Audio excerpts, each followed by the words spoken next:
So we're going to start off with the trigger point ball. You can use any ball, probably a firm one, so like a lacrosse ball, cricket ball if you've got one. Tennis ball, as long as it's not too soft. And you're just going to work into the buttock until you find some tender spots. When you do, hold it there for about 5 seconds and allow it to melt away. Now you can use your top bent leg here to take some weight off, as you will find some of these areas quite sore, and just roll around on that on each side of the glute. This one, again, you're going to use in that higher muscle. So remember we talked about the stiffness up through here.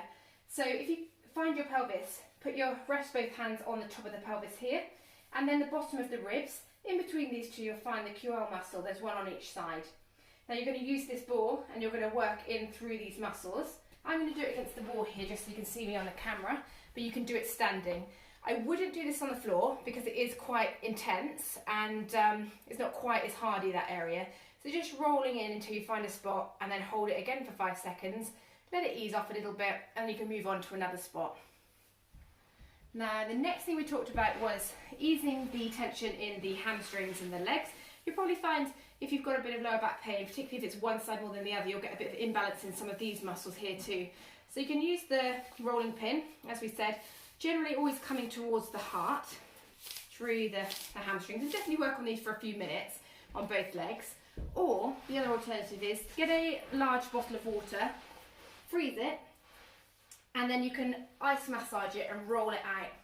Just be careful with this because when we do the ITB, which is what I'm on now, there's a bony bit here and here, which if you keep rolling over will get aggravated and inflamed because there's a bursa there.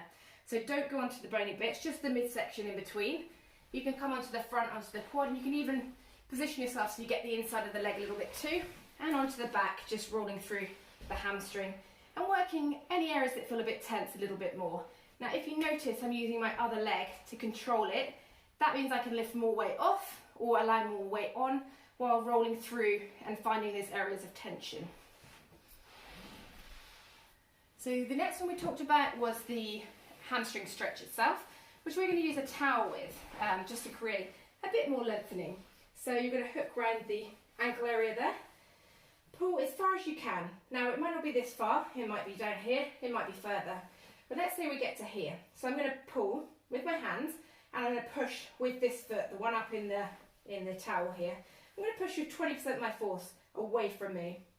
I'm going to sustain that for 20 seconds. Then I'm going to relax, let the leg drop a little bit, let it go all floppy.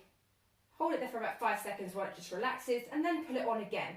And you should notice that there's a little bit lengthening each time. It might only be very small, but it is gradually going to just put some more length into those tight muscles and encourage them to become a little bit more flexible.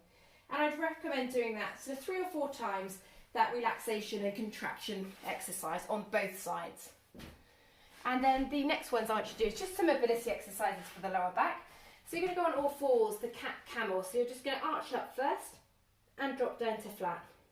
Arch up again and to flat. And just keep repeating that perhaps 10 times and do 3 sets.